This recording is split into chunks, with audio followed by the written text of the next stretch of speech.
look. Good old rock and roll is alive and well in North Iowa this weekend at the 18th annual Buddy Holly Tribute. The Surf Ballroom comes alive for this tribute to Buddy, Richie Valens, and the Big Bopper, who all lost their lives in a plane crash just outside of Clear Lake.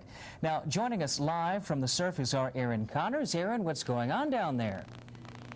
Well, Lane, it certainly is. This is a really good time down there, and this is one of my favorite times of the year.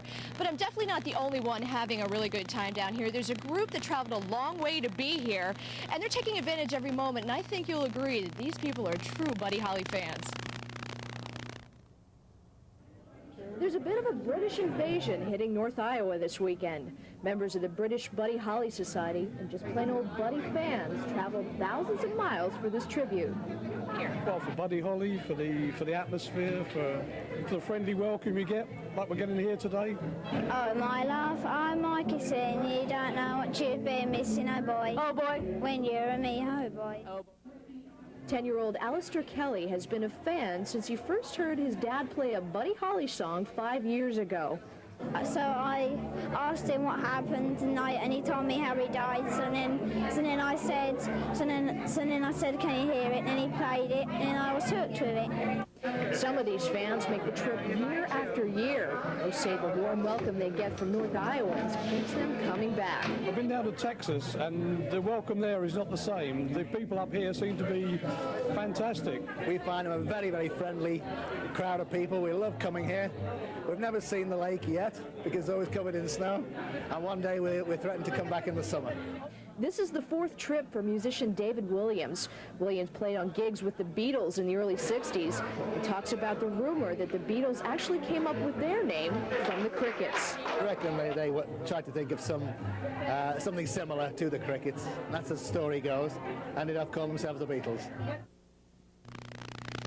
Well, it's only appropriate that the release of a new CD coincides with this Buddy Holly tribute, and this is a tribute to Buddy Holly and his memory. And joining me now is Hugh Waddell from Decca Records. Thanks for joining us, Hugh. Oh, it's my pleasure, my pleasure. Enjoying the cold weather here? I love it. As a matter of fact, it's about 20 years since I've been here in Clear Lake. In Tennessee today, we've got like what we consider really cold weather. It's like 20 degrees, and I'm thinking it's freezing. But when our plane touched down this morning, the pilot said this is not a typographical error. It's minus 24, and I'm going, oh my.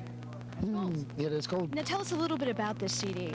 Well, what it is a project. I haven't had one here. It's called Not Fade Away, and there's a large contingent of music and musicians gathered here in celebration. And the whole project, if you will, is not necessarily a Buddy Holly tribute, but a Buddy Holly musical celebration. And it's interesting, people, if you don't like country music, or if you're not even sure if you like Buddy Holly or who is Buddy Holly, I know that everyone in the Clear Lake area has for years and years and years paid homage to Holly, but if you really want to understand his work, this CD, I mean, you've got everyone from the band to Los Lobos, from Marty Stewart, from Waylon Jennings to Mark Knopfler, who's with Dire Straits.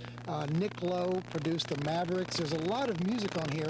And my point is, and what Decca's point is that it was 40 years ago last week that Buddy Holly first recorded ever on Decca, for Decca, in Nashville. And it's only fitting now that this CD's out, not one of the artists on this Not Fade Away CD record for Decca. And it truly is a celebration of his music and its different interpretations of Holly's work. Nobody took Buddy Holly's music and said, we're going to do it exactly like Buddy did it, so it sounds like Buddy would do it.